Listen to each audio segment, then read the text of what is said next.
Good morning, you guys. This is Rafael Eledge from ShilohRelics.com in Savannah, Tennessee. I am thankful to get to be with you guys again today. Hadn't done many of these lately because you guys have been keeping me busy. We've had a lot of shows. We just returned from what used to be the Nashville show, and they moved it to Franklin, Tennessee. Amazing show. And it was so cool. I had so many of you guys come up and say, man, I really enjoyed those videos. And the coolest part was, a lot of you guys said, well, my friend told me about it and I watched it because he told me. So I appreciate you taking the time to tell your friends, share these videos. I think it's helped us get a few new collectors in the business, and that's a great thing because everybody needs to understand and appreciate their history. Today, we're going to talk about a gun that is one of the oddest looking and most interesting guns that you'll come across. Before the Civil War, after they switched from flintlock to percussion, they realized we got all these old flintlock guns. What are we going to do with them? And they decided that they would convert them to use percussion. And they did it a lot of ways, but this was kind of a trial and error period in American military history where they tried things. Some of them worked, some of them didn't. There was one gun that there were about 2,000 of them produced. Very few of them survive today because it was such a weird thing that even back then they're like, screw this, we do not need this much headache. This is one of those guns and it's a beauty. I bought a collection. A friend of mine sold off his collection for retirement and ended up getting some beautiful guns. If you get a chance, go on to ShilohRelics.com and check those out. This is one of them. Well, when they were converting those flintlocks to percussion, they tried a lot of ways. They tried cutting off the back of the barrel and putting on a whole new back. They tried plugging the flintlock hole and putting a nipple in. They tried a lot of different things. And one of the things that they did, there was a company in Philadelphia, Pennsylvania, DS Nips, Nippes.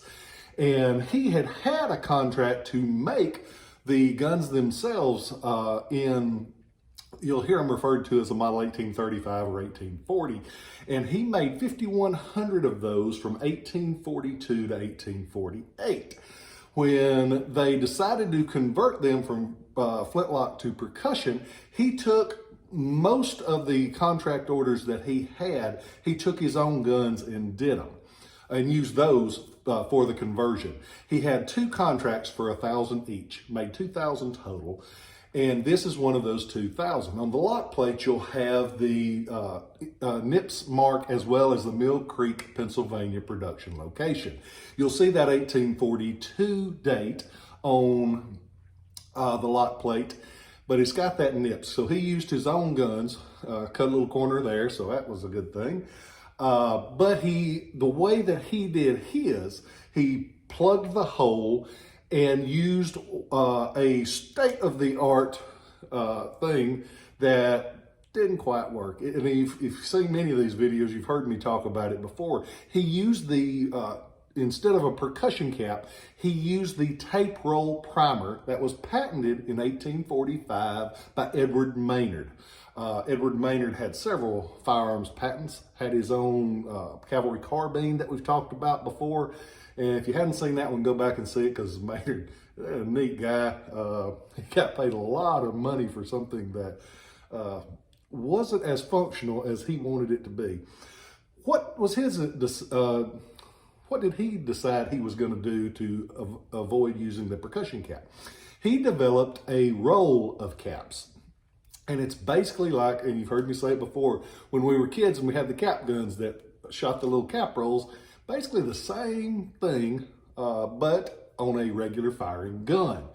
He had this big door, looks like this, that slides down, and you put the roll of caps in there, and as you pull the hammer back, it feeds that roll of primers up there in front of the nipple, and it fires. And if you notice on the edge of the hammer, it's got a little a cutting blade on the edge of the hammer to cut the roll of primers. Every time it fires it, in theory, it's supposed to cut that where you won't have the paper building up and messing up your firing.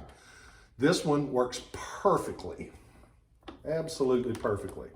And the door still opens and closes, everything's internal. And that makes a lot of difference on the value of these guns because if you're gonna get one, you kind of want it to function like it was supposed to. On the door, you'll see two different markings on these. This one has the one that says Edward Maynard, patentee, 1845. There's another one that'll have Maynard's patent, Washington, 1845. So you'll see two variations on the same gun, even though they only made 2,000 of them. That's the thing about collecting. There's always one little variation, so you got to have 8 billion different varieties to get them, to get all of them. They left the gun in the original 69 caliber, meaning it fired a bullet of 0.69 inches across. This one, full-length barrel. You can still see the date and the inspector mark on the breech. It's got a good clear US, a sunken P. It's got EB, and that's the inspector that approved the barrel, Elijah, E-L-I-Z-U-R, Elijah Bates was his name. And you'll also see on the stock, you've got the cartouches, and you'll have another EB for Elijah Bates, and you'll have the WAT for William A. Thornton. Thornton inspected so many things, from everything from pistols, long guns, carbines, everything you can imagine, swords. He was a busy cat. But this one is on the website now. It's beautiful. If you get a chance, go on and check it out. Only 2,000 of them made, and this is about as pretty as you'll get on these. I hope you guys are doing well. It is getting closer to Christmas season, and there's something that is very important, I think, that doesn't get talked about a lot.